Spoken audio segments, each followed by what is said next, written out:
Hi everybody, FPL Witty here, back out in the Yorkshire countryside. It's been a while since my last video. I've been doing these videos all season really, up until the World Cup break. Trying to do a review every game week, so back again as the World Cup comes towards an end and a bit of a change in temperature as well. So last time I was here we had some t-shirt weather. I think most of my videos were t-shirt ones, but recording this in temperatures of about -2 out here in the Yorkshire countryside. Had a right couple of cold weeks, haven't we? So we're talking about temperatures being 13 degrees tomorrow, so that will be a nice break from scraping the car windscreens. So yeah, back out here, what we try and do, we try and get out 15 minutes once a week, just have a bit of a chat about FPL. So I've enjoyed the break really. I didn't play the World Cup game. I enjoyed the tournament massively, but it was great to just watch it as a spectacle with no sort of FPL involvement really. So certainly love the tournament, lots of great memories, lots of shock results, penalty shootouts. Weghorst scored twice in a World Cup quarter-final. He couldn't manage it in a double game week against Southampton, could he? So lots of great memories, all the fans merging together of different sides, standing shoulder to shoulder without a hint of trouble. That's a great memory I think I can take away from it, but no, fully enjoyed it. All the world's top players on show, so but ultimately it'll be remembered by England fans for that Harry Kane penalty, won't it? So brave effort from England again. Probably deserved more from that France game, but not meant to be. So I'm recording this on the day of the World Cup final, early morning. But we've only got 1 week to go now, Boxing Day, just over a week. Boxing Day is game week 17 and we go again, so it'll be quite an intense few weeks once we get going, because we've got 3 game weeks all happening in the space of a couple of weeks really. We have sort of game weeks rolling straight into the next one, the next day in some cases. So 3 quick fire game weeks, which means you'll probably need a good squad to deal with the rotation. And then we get a bit of an FA Cup break. So yeah, so of course we've all got unlimited transfers now, haven't we? So we all get a complete reset. It's almost like a second part of the season now, isn't it? We all start again with our chance to reset our teams completely. Just a word of caution, of course, that unlike a wild card, the unlimited transfers we've got, which is not a wild card, all the transfers do actually count against your rank. So just be careful if you're on level points with other players in your mini leagues. And of course every week there'll be thousands upon thousands of players on the same points as you, so it will impact your rank if you make too many transfers. So probably better just to do it offline and then make your transfers on the site on a couple of days before. So hope your tinkering's going well. I've been at it a couple of weeks, just having a look at various options, but of course a lot depended on what happened in the World Cup. All the talk about players coming back late and would they miss the start of the season, but what we found really is that the players that we were concerned about, perhaps England, Brazil, Portugal, Belgium, a lot of the popular sort of FPL players have been eliminated early, and the 4 teams we've got left with have got pretty minimal impact really, so it's almost a bit of a concern that didn't happen really, isn't it? And we've all got pretty much the pick of anybody we want now, so that's good. But there were some notable injuries, of course.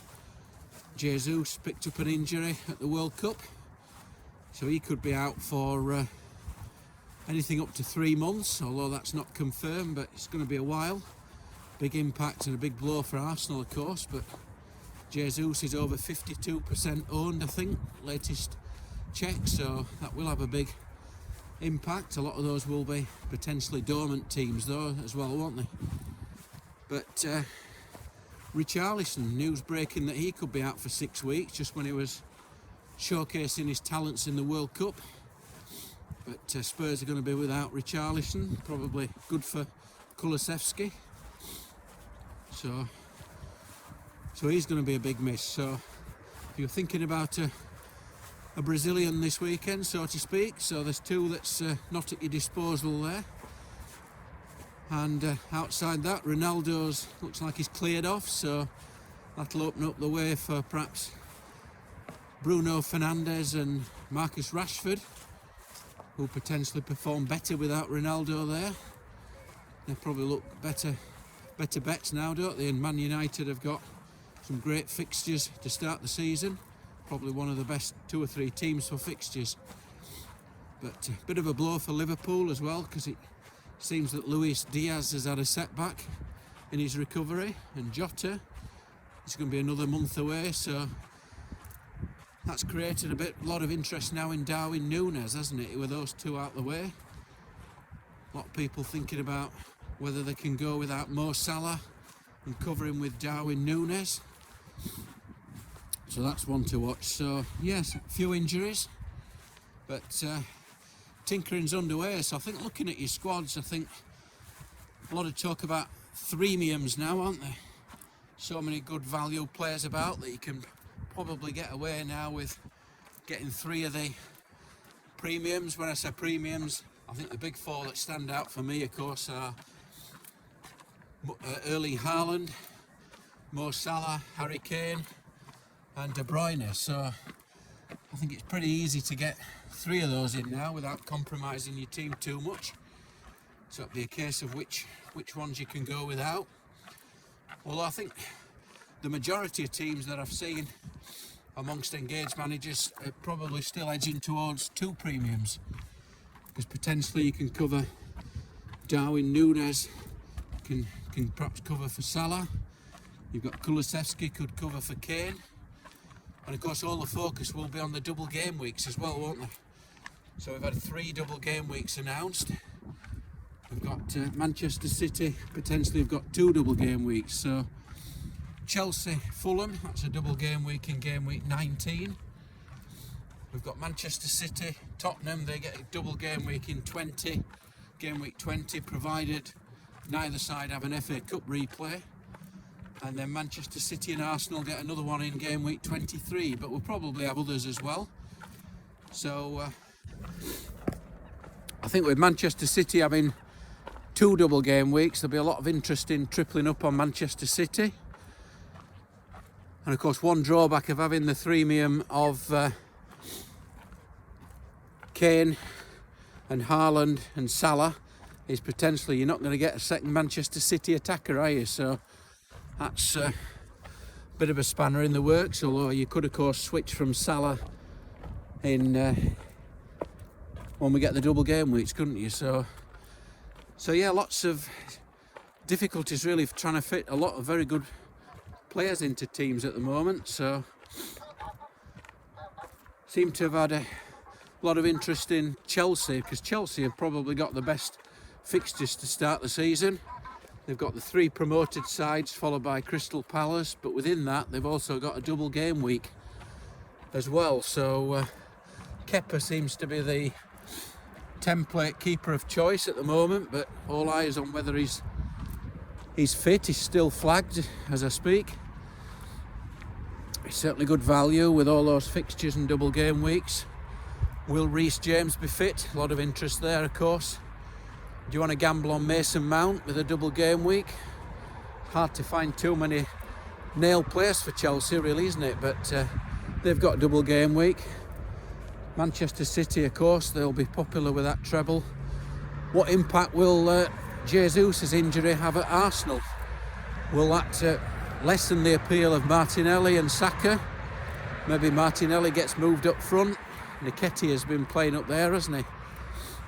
But I think looking at my team, I think I will be quite interested in Kepa. I started out on Nick Pope, but I think the Kepa appeal with the pricing and the fixtures will tempt me if he's fit.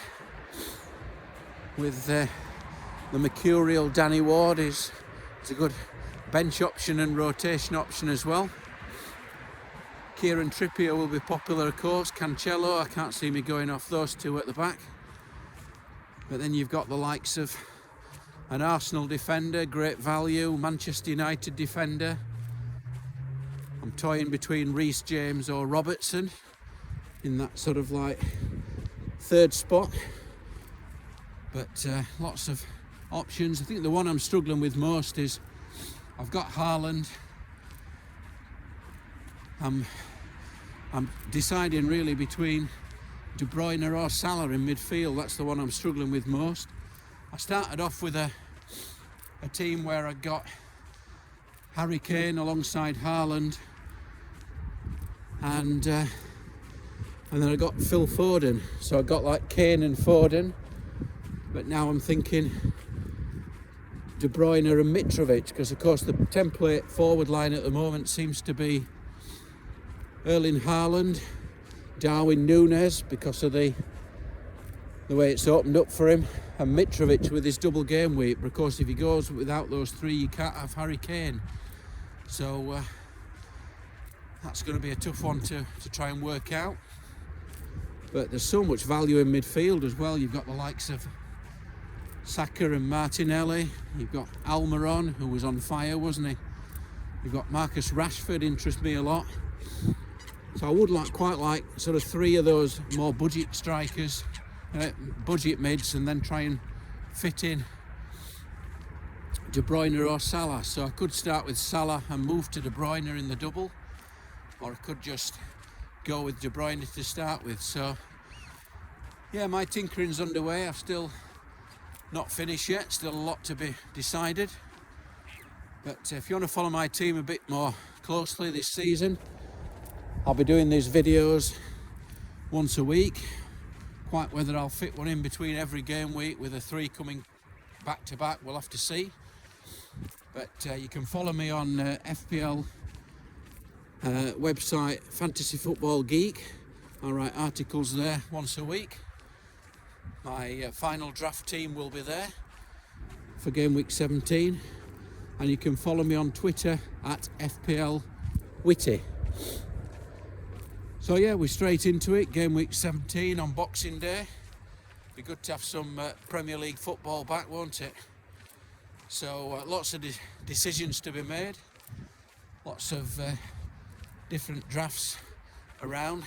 I'm quite a template manager, so I think I'll be keeping a bit of an eye on how that template shapes up. But as I said, it's a very strong front three template, but that's going without Harry Kane. My thoughts are that if I can maximise the double game weeks, with Fulham and Chelsea doubling in game week 19, if I can get Mitrovic and Andreas for Fulham, probably Kepa and Reece James, I've got 4 players covered there in that double game week. And then if Spurs and Manchester City get the double, I've got Cancelo, Haaland and De Bruyne, whether or not I start with De Bruyne or move him from Salah. But I certainly want 3 Manchester City players. And I'm going to probably keep a bit of money in the bank, so potentially if I can lose Rashford after his 3 good fixtures to start with, probably move him to Kulusevski to cover the double game week. So, or I could even move him then up to Saka. So lots of options. I'm sure you're all got your own thoughts on it, but yeah, so I'll be back as the season progresses. In terms of my overall rank, I had a pretty sound start to the season, really. I was on a rank of 21k after 12 weeks.